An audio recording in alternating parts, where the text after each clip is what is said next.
मथुरा की जनता अपनी फरियाद सुनाए तो किसे सुनाए, समस्याओं के लिए कहने जाए तो कहाँ जाए। साल दर साल धरना प्रदर्शन आंदोलन होते रहे, लेकिन यमुना की स्थिति में कोई सुधार नहीं आया। मथुरा में यमुना और मैली होती जा रही है और श्री यमुना जल शुद्ध संघर्ष समिति अपनी तमाम कोशिशें करने के बाद अब प्रधानमंत्री को पत्र भेज रही है कि उनकी समस्या को प्रधानमंत्री जी सुने। इसके लिए उनके सदस्य शहर के चौराहों पर, गलियों में, घाटों पर यमुना को शुद्ध करने की मांग पत्र भरवा रहे हैं और उन पत्रों को रजिस्ट्री के माध्यम से प्रधानमंत्री तक भेज रहे हैं। पंडित यज्ञदत्त ने बताया है कि अभी तक 2300 से ज़्यादा पत्र प्रधानमंत्री को रजिस्ट्री के माध्यम से भेजे गए हैं।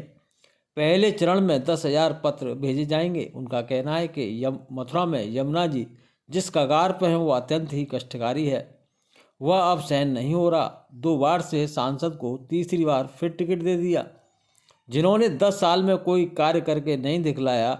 श्री यमुना जल शुद्ध संघर्ष समिति के सदस्य के द्वारा यमुना जी के शुद्धिकरण के लिए आए फंड में भ्रष्टाचार का आरोप लगाया है। नीरज चतुर्वेदी के द्वारा जो प्रधानमंत्री को पत्र ब्रजवासियों से एक श्रद्धालुओं से भरवा कर भेजे जा रहे हैं, वह भी पढ़कर सुनाया।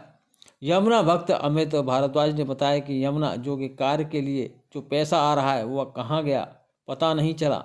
यमुना आज भी मैली है। उन्होंने कहा कि यहाँ का प्रशासन शून्य है, यहाँ के जनप्रतिनिधि कोई कार्य नहीं कर रहे हैं। इस दौरान सभी मथुरा वासियों ने पत्र लिखकर प्रधानमंत्री को भेजे जा रहे हैं, जिससे कि अब आखिर में प्रधानमंत्री ही उनकी आवाज़ सुन सकें। जी, क्या नाम है आपका? मेरा नाम शरद चतुर्वेदी है और वैसे पुलन भी कहते हैं मुझसे। शरद जी, विश्राम घाट पर आप रहते हैं, माँ यमुना की कैसी दशा है? माँ यमुना की बहुत बुरी दशा है। हमारे लोग देश विदेश से जाति लोग आते हैं, जैसे गुजराती लोग ज़्यादा आते हैं, यमुना जी और गिरिराज जी को मानते हैं।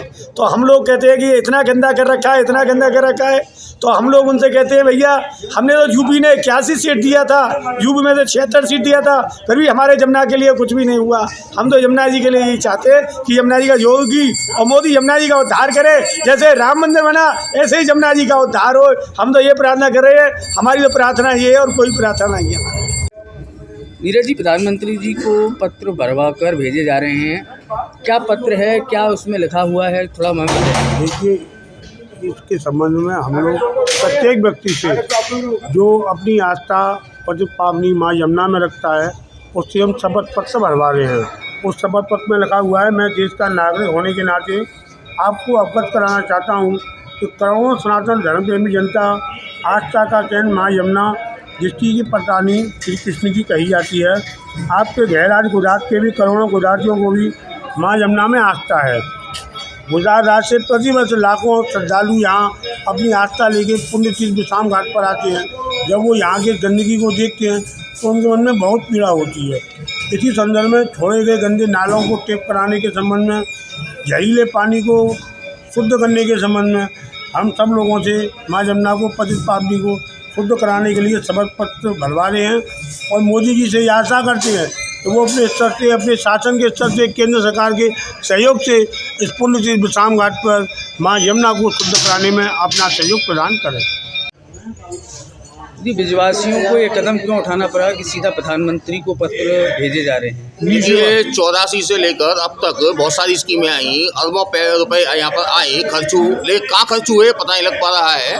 यहाँ का प्रशासन और जो है यहाँ के अधिकारी वर्ग जो है केवल पैसे का क्या कर रहे हैं, कागजों में कैसे काम हो रहा है, क्या नहीं हो रहा है, शासन के लिए वह एक गुडवर्क के रूप में अपना प्रोजेक्ट प्रदर्शित कर देते हैं, जिससे कि उनको, शासन को भी लगता है, गवर्नमेंट को, कि वास्तव में काम हो रहा है। लेकिन यहाँ के अधिकारी जो हैं बिल्कुल शून्य है काम करने के प्रति। इसके अलावा यहाँ के जो जनप्रतिनिधि हैं वो जनप्रतिनिधि किसी प्रकार का कोई काम नहीं कर रहे, पब्लिक की सुनते नहीं हैं।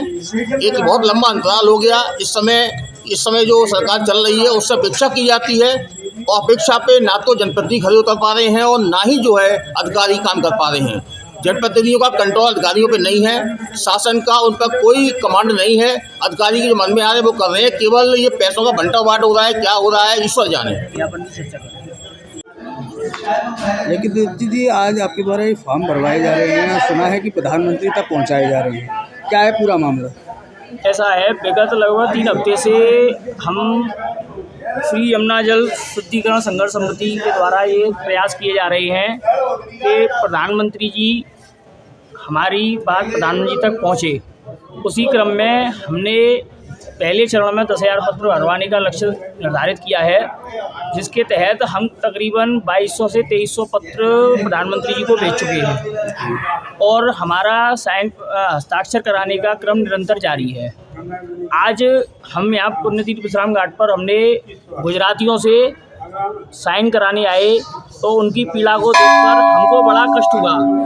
यहाँ हमको बड़ी सुनने को मिली। उन्होंने कहा कि आप यहाँ बैठे हुए हैं, यमुना पुत्र हैं और यहाँ की ये दुर्दशा हो रही है, इस पर आपको तो मतलब आज हमको मन में बहुत अंदर से ग्लानि हुई है कि हम कुछ भी नहीं कर रहे हैं यमुना जी के लिए। और ये इस समय अमृत काल चल रहा है योगी मोदी जी सरकार का, और उस काल में भी अगर यह यमुना जी शुद्ध नहीं हो पाई तो लगता है कि भविष्य में कभी भी इनका शुद्धिकरण नहीं हो पाएगा। और वर्तमान जो सांसद हैं उनकी तीसरी बार फिर टिकट दे दिया है, 10 साल हो गए। 2 साल से तो हम लगातार निरंतर उनके संपर्क में हैं, लेकिन कोई भी केवल आश्वासन है, कोई भी कार्य उन्होंने धरातल पर अभी तक नहीं किया है। आपका कहना है कि यहाँ के राजनेताओं या प्रशासन के द्वारा कोई कार्रवाई नहीं की, इसलिए आप सीधा प्रधानमंत्री को लिख रहे हैं? यहाँ के राजनेता और प्रशासन केवल और केवल यमुना जी के नाम पर जितना आंदोलन होते हैं उसके तहत बजट आवंटित कराते हैं कार्य कराने के लिए और उसका बंदरबाट करते हैं। इसके अलावा उन पर कोई भी धरातल पर कार्य नहीं है। मतलब 10 साल के शासन के बाद भी ये नाले निरंतर यमुना जी में बह रहे हैं और जो नाले बंद नहीं कर पाए वो यमुना की अविरल निर्मल धारा की बात करना तो बहुत दूर है।